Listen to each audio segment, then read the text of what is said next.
the phone in the holder.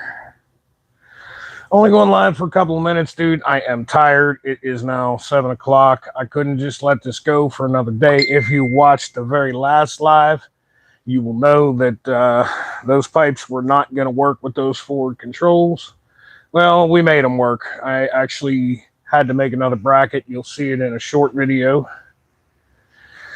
And this is where we stand. It's now 7 o'clock at night. I've pretty much spent the entire day down here in Mrs. Phoenix Motorsports. I'm sure he's living with me because, well, I got accomplished what I had to do this afternoon, and no sooner did I get back from that, I went right back down here and got back to work. I hope you guys are digging this series. This is, lots of guys build these bikes and they just order everything and bolt them all together. Well, that's not how we're doing this. We're making this work with what we got and finding used parts, different things. Got the handlebars where I want them, foot pegs where I want them. These are not the foot pegs that came with these forward controls. I did not like them. I didn't use them. These are an old set I had laying around. Need to do a little adjustment to the shifter yet. It works, but I'm going to have to kick it pretty hard to get it to upshift. Downshifting's not a problem, but that's just a simple adjustment. I'd like to see the brake pedal a little further forward. Unfortunately, if I want to use these drag pipes, this is what you got. This is where it's going to be, which it's not that different from my electric glide. I picked my foot up to hit the brakes on that, so that's similar is what it is. Got the handlebars where I want them, and it's where I want to be. Next week, we're going to start on the Suzuki Marauder, my buddy's bike there, one of my customers. Get her finished up. The rest of the parts for that bike will be in next week. So I wanted to have this thing with the controls and the pipes dialed. A few little odds and ends. This brake lever, I have another brake lever that matches the clutch lever. I don't know if you can see it from there. It's chrome and it's got a little skull at the end. I got to change that out. I don't like these turn signals or the ones out back. I have not found, it's not that I haven't found a set that I liked. I haven't decided on exactly what I want to run for turn signals, but we're definitely going to change them out. We'll probably clamp them onto the fork tubes here.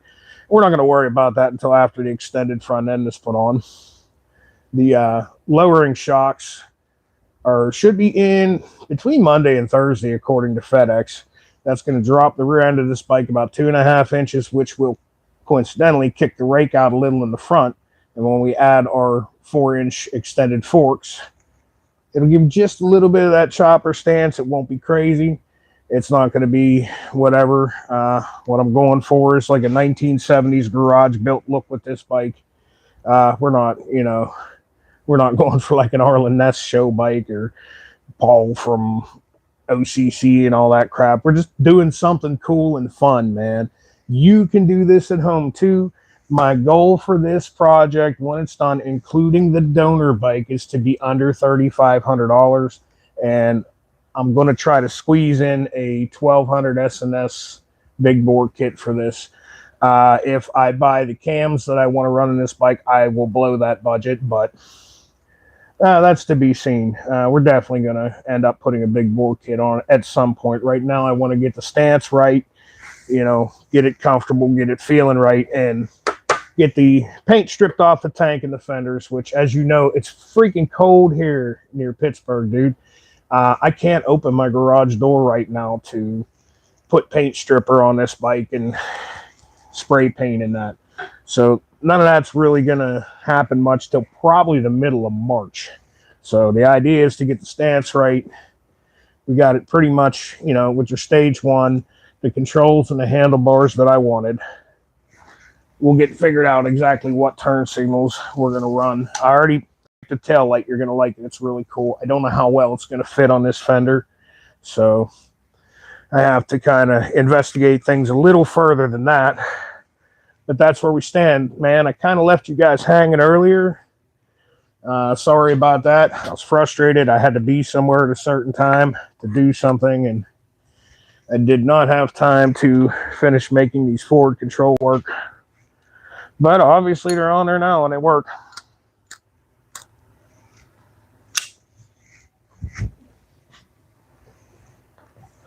So that's where I stand. We're happy.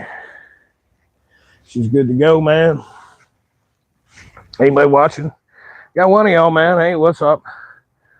This was not a let's get everybody up in here type of live. I just wanted to update y'all. I didn't want to leave you hanging. I'm probably not going to be live tomorrow. I think I'm just going to do stuff around the house, but it's where we're at with this old girl, and I'm happy with the way she's sitting.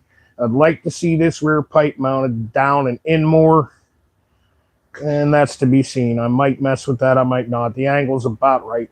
See, ideally, I liked how I had them mounted to begin with the bracketry I had made the first time. They were out and away from the bike a little more, allowing me to slide a bike lift under it much easier.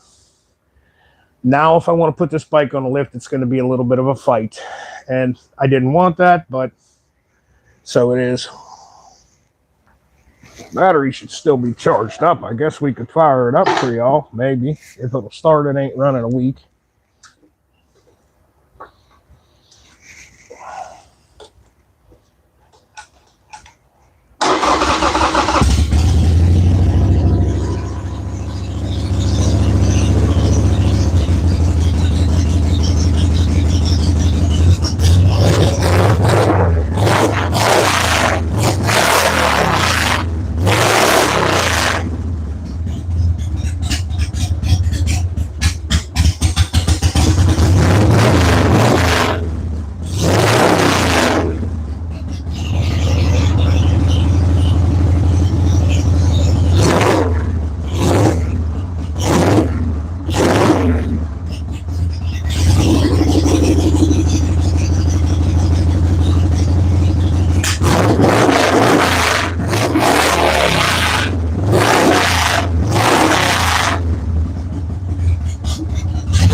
That little rattle, that kind of when you get off the gas, that sound, you don't get that with a 4-into-1 pipe. I know a 4-into-1 is going to make more power, especially when I do the big bore kit in the cam. But dude, that sound is important. Oh man, that header wrap absolutely reeks now that it's hot. But you don't get that sound out of a 2-into-1. And I understand I'm sacrificing like 10, maybe even 15 horsepower after the big bore kit, but that sound is important to me. If I wanted to go fast, I'd be doing a sport bike. Coincidentally, I have a fast Harley, my Super Glide. It's done up. This, I just want a little more oomph for around town. And this has been a cool project. It's been a way to keep myself busy in the wintertime. And in between working on other people's bikes, this has been my project. And I'm digging it so far, man. I really am. I even kind of like the blue, but for where I'm going, man, what I'm trying to do, it's got to be flat black, dude. It just does, okay? You know, flat black's just, it's got to be flat black. Turn the heat down in here. Because I'm heading upstairs to chill out for the night. Maybe have myself a sandwich. And a Reed's ginger ale. I put in a hard day. I deserve it. My back is killing me. I don't know if you watched my live or not. How many's in there? 6 of you.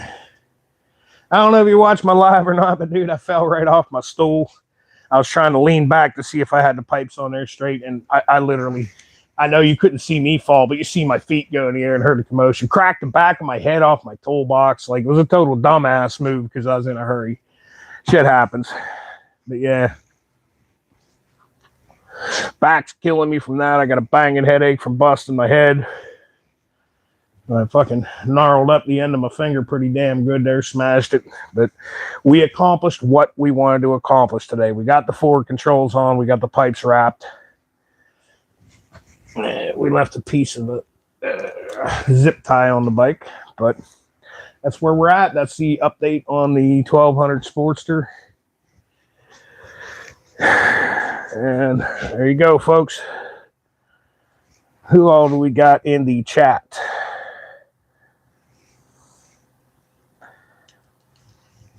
Let me get you turned around. And instead of watching me work, I'll talk to y'all for a little bit.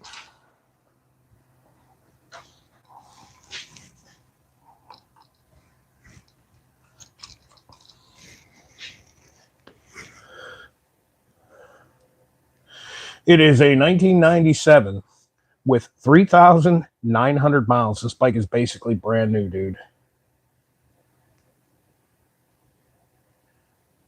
Hey, Oklahoma, right on, right on. I know it says Phoenix Motorsports and a thing. I'm outside of Pittsburgh, maybe a 20-minute drive outside of Pittsburgh.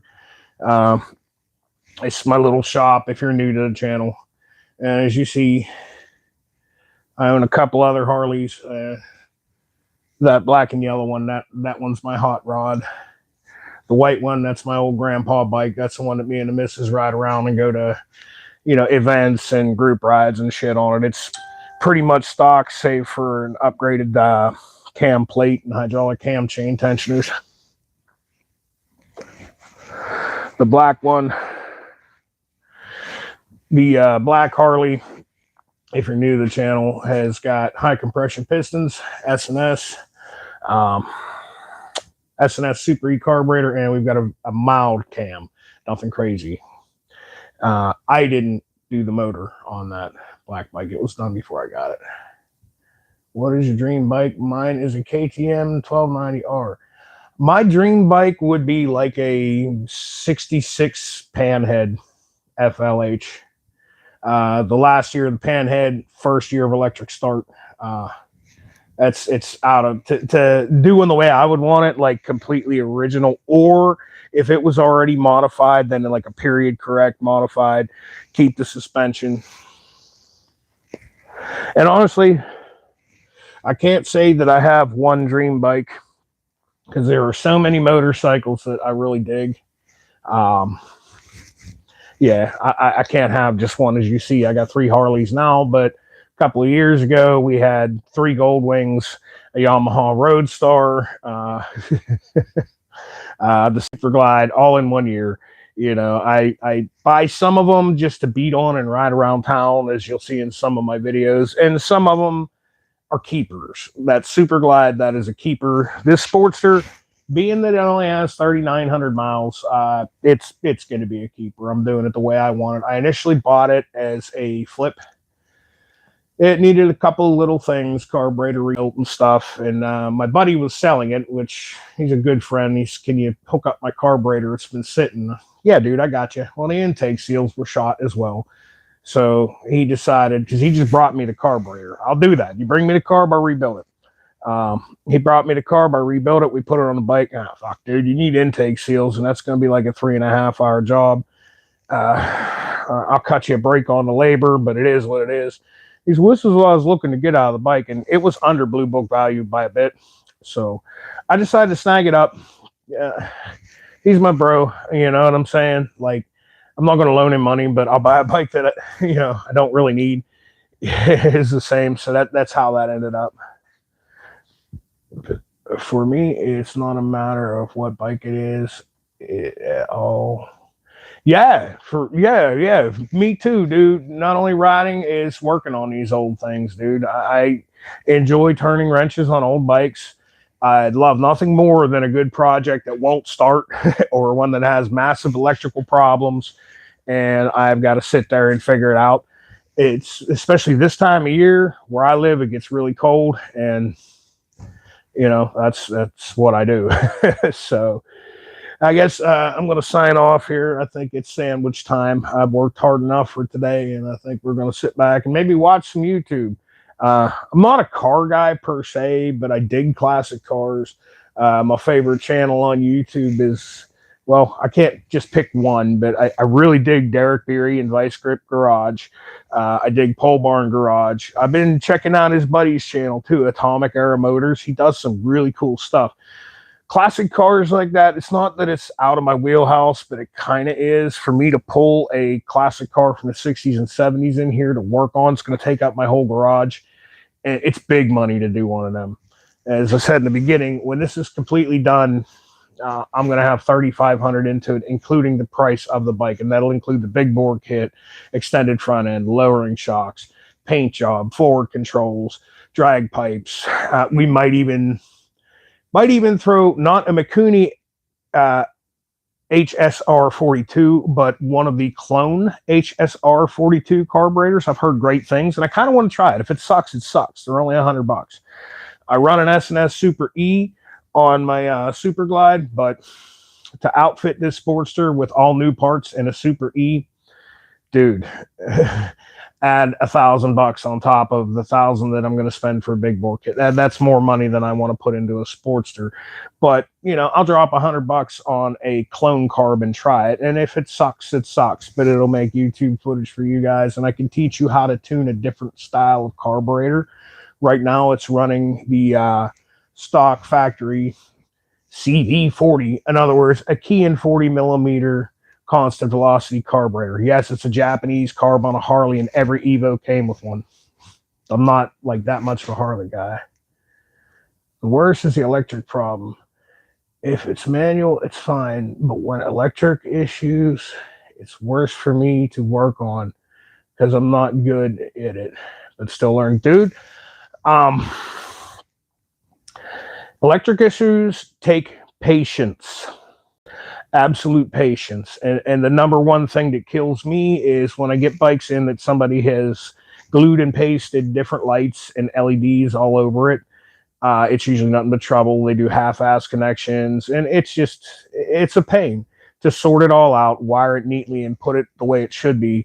Most of the time, the extra lights and stuff, they're getting them from Temu, you know, super cheap eBay stuff, which sometimes you can get away with stuff like that, but you've got to wire it properly and solder your connections, insulate your wires, and take your time, route your wires, do a nice, neat, precise job, and do it in a manner that somebody can look at it and figure out what you did down the line. The stuff I get in, like some of them old Goldwings I worked on, it. If you go on my wiring, I have a wiring playlist.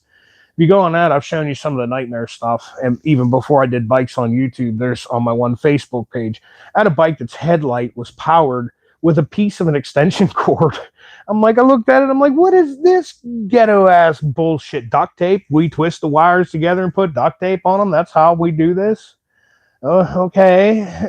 You know, so I run into a lot of stuff like that. And when you fight your way through that and you get it all done right, you take 2 days and just make it perfect. There's no better feeling in the world that when you're done and it's doing exactly what you wanted it to do, it's doing it properly. That to me is one of the most satisfying feelings. That's why I do this, as well as to try to inspire you guys to take on a project, put your heart and soul into it. Take a bike that doesn't run and turn it into something cool. And hopefully that's what we've accomplished here. That's what I've been trying to accomplish, you know, to show folks that, look, man, I'm an idiot. If I can do this, you can do this. The reason I know how to work on bikes is simply I didn't always have money for a new bike. I had to ride old beat up junk because that's what I had to ride. And I wanted to ride so bad that I didn't care. So I'd get them for a few $100, pull them out of the weeds, Mickey Mouse them up, and get them going down the road and enjoy them. And I'm in a stage in my life where, you know, if I wanted a brand new Milwaukee 8 Harley road glide, that's kind of what I like, I could go buy one and make the payments. There's no heart and soul in that. To me, there's just no heart and soul. It doesn't give you the same feeling of accomplishment as taking an older bike and making it go. You know, my electric glide over there really didn't need anything when I got it. We did the cam plate upgrade just for reliability. It is a twin cam 88. It's an 05 right at the end of the twin cam 88s. It has the Delphi fuel injection, way better than the early Magneti Morelli, but they have the cam chain tensioner issue, which you can solve very easily by spending about $1,200 in parts and getting one of these. Well, this is the factory Harley one, which obviously has a spring-loaded cam chain tensioners. Do I have tuners? No, I am not a fuel injection guy. I am a carburetor guy. I have one fuel-injected bike. It's stock. It's staying stock. I'm not fooling with it. Can I do that stuff? I'm sure I could figure it out. But there's a whole bunch of other people that I'm 100% sure can do it better than me. You bring me an old bike with a carburetor, and I'll hook you up. But yeah, these had 45,000 miles on them, and as you can see, those tensioners are shot. And instead of replacing them with factory tensioners that are just going to go out again in 30,000 miles, we went ahead and updated this with a different cam plate, new cam bearings. The bike got new lifters, and it got hydraulic tensioners, which it'll last longer than the rest of the bike. The electric glides, if you don't beat on them and you set them properly, especially the TC88 series, they don't like to be lugged. They just don't. Keep it over 2,000, 2,500 RPMs. Ride it the way it's meant to be ridden. Don't pound on it. Don't abuse it. And they'll last 150,000. It's a good machine. That's my back and that was my back and forth ride to work ride. I'm actually going to ride this Sportster to work in the spring. Where I work at, my day job is a gravel parking lot. I'm a truck driver inside of a steel mill. I move around different things in a steel mill with a truck. Well, as you can imagine, a gravel parking lot in the dry days in the summer, trucks pull in, the air brakes, poof, well, there's dust everywhere and it's bad. And I can detail my bike for 3 hours, park it there for a 10, 12-hour shift, and it looks like poop. Which is why this bike is getting all flat black, minimal chrome. That way, when it looks like crap from parking it there all day and I want it to look good again, I can spray it down with simple green and hit it with a hose, and it's going to look like a rat bike. It's kind of what I want.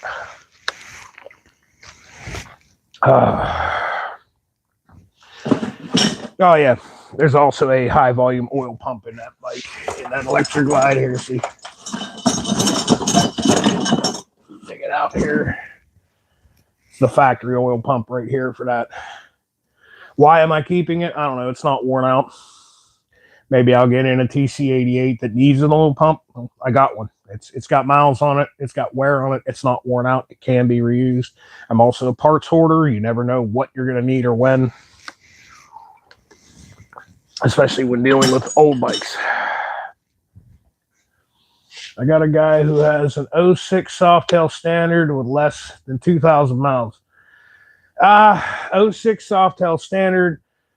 Look, less than 2,000 miles. Obviously, 2,000. Obviously, your cam chain tensioners are probably not going to be replaced, but let me tell you something. They're also 20 years old. That plastic in the original ones was somewhat brittle. I wouldn't take it past 20,000 before you got in there. As far as what it's worth what someone will pay for it. Plain and simple.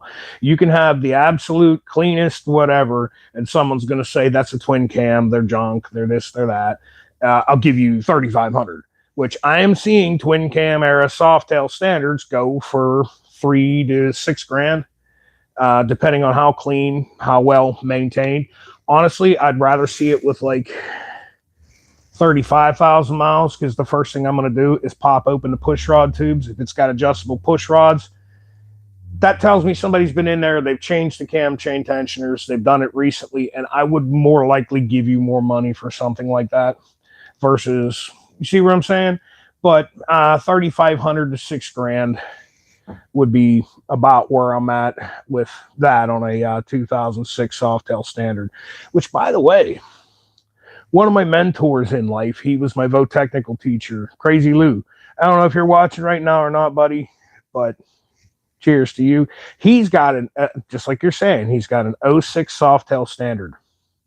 The only thing he's done to it, one clutch, and he upgraded the tensioner system with a cam plate like I did. 175,000 miles at the end of summer last year.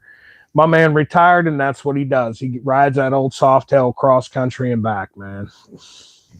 So folks saying Harleys leak oil, they're junk, this and that. And I used to be one of them till I started messing with them, and I learned a few things. And I'll be honest with you, most of my life, like, I've always done metric bikes. I had a Sportster in 2019. I had a bad bike crash in 2018, and I couldn't hold up a big bike. So I got a 1200 Sportster because it was nice and light, easy for me to handle while I was literally learning to walk again. And I liked it, but it wasn't quite big enough for two people on the highway. Ended up trading it for a Honda VTX, and yeah, there's that, but that was like my first experience with Harley. And dude, that bike was every bit as reliable as a Honda, and it didn't leak oil. I didn't have to do anything to that bike, really. I put brakes on it. I think I put a tire on it too, I think. But that's what I'm saying. Now, my next Harley was a 92 Heritage Softail, which somebody built the motor. It wasn't me. The inner primary bearing went out on it shortly after I got it. When I got into the primary to see, man, bolts stripped. The inner primary was welded in 3 places. The whole bike was a hack job. I don't know who built it. Bad deal.